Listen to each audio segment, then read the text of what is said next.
Now, for those of you who have been following me for a long time, some of you since 2015, that in regards to gender equality, and where I would place myself on the spectrum in regards to labels and what I believe in, I would have called myself an egalitarian. Now, I don't really use the term as much, but my views are very much still the same.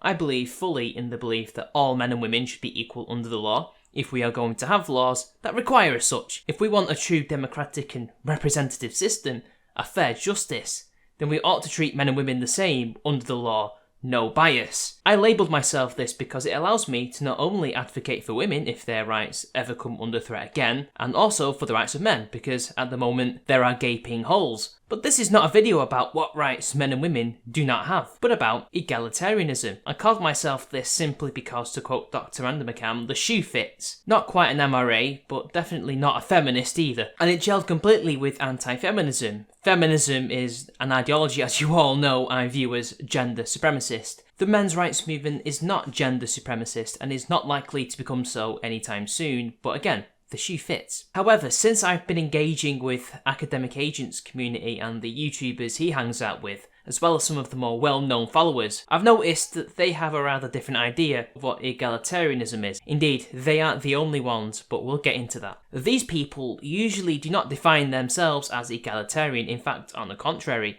they are explicitly anti-egalitarian, but it's not necessarily to do with gender or anything like that. In fact, they are using the term in a completely different context and meaning than I am. They are referring to egalitarianism of the far left, and egalitarianism which is, for the most part anyway, class-based, income-based, and anti-hierarchical, basically utopian. In their view, this version of egalitarianism is, to quote Hans-Hermann Hoppe, is a revolt against nature. This is not the egalitarianism that I was used to discussing with MRAs and, when I could discuss it with the feminists. This was something different. Indeed, we have discussed such different meanings once before on Twitter, but I think I ought to make a video on this because I believe I may be able to, if I can, sort out the various egalitarianisms in different categories. These categories are not perfect. They might not even be ideal. This is simply my attempt to make it easier to distinguish between the egalitarian who wants people to be equal before the law, for example, and the egalitarian who wants to destroy hierarchy and to redistribute the wealth and seize the means of production. There are probably other egalitarianisms, indeed I may have thought of some of them, but I think we'll stick with these two and if possible come up with more categories in the future. Now, the first category is what I will label legal egalitarianism. The second is what I will label social egalitarianism. Now, you could also use the term political egalitarianism, but in many ways that is so vague that it can cover both. So let us stick with legal and social. Legal egalitarianism is, to me, simply put, someone who wants all peoples, particularly men and women, but also people of different races, creeds and classes, to be held equal before the law, and if they are citizens, especially if you are a civic nationalist, hell, you could even be an ethno-nationalist and believe this, have the same rights as each other. This can cover a broad number of rights and be held under many different laws, but the idea is you commit a crime, you go to jail for X amount of years. Your demographic should not really be taken into account, except age and mental health. Because if you are a minor, you need to go to a juvenile detention centre, or if you are old, will you even be able to survive the prison sentence that's been handed out to you? Also, if you are insane or mentally ill, you may have committed a crime that you might have no agency in for whatever reason. Likewise, small children could be coerced into crimes. We're getting a bit pedantic,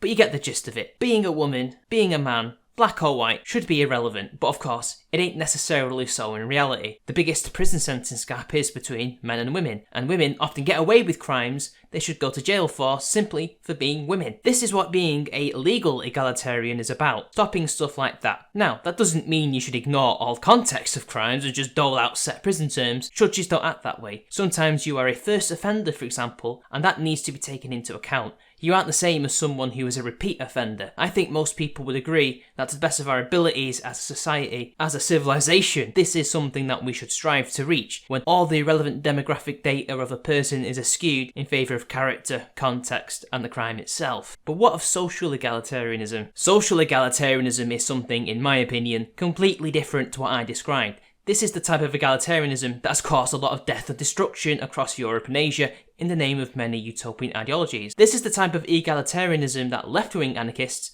not anarcho-capitalists, I think ANCAPs that believe in this would be a small minority in that ideology. Again, Hans-Hermann Hoppe is the person who said that egalitarianism is a revolt against nature. He himself, I believe, is and anarcho-capitalist. But what we're discussing is mainly socialists and communists. To a lesser extent, National Socialism and Fascism. Those offshoots tend to be not as egalitarian. Maybe modern Natsocs believe that all whites or whatever race they happen to be are all created equal, but most believe in hierarchy of some sort. But certainly your typical leftist and far leftist are social egalitarians. These are the people that want to end the class system, and they want to bring about the end of hierarchy. They believe that hierarchy and class are oppressive because you're basically forced by the state and whoever the rulers are, be they the bourgeoisie or the aristocrats, into a position you cannot get out of, at least not normally. It is entirely about power. It is about breaking the chains and destroying these power structures so that we can all be free and equal, because remember, we were all born equal to these people. Not only that, especially as you move into more cultural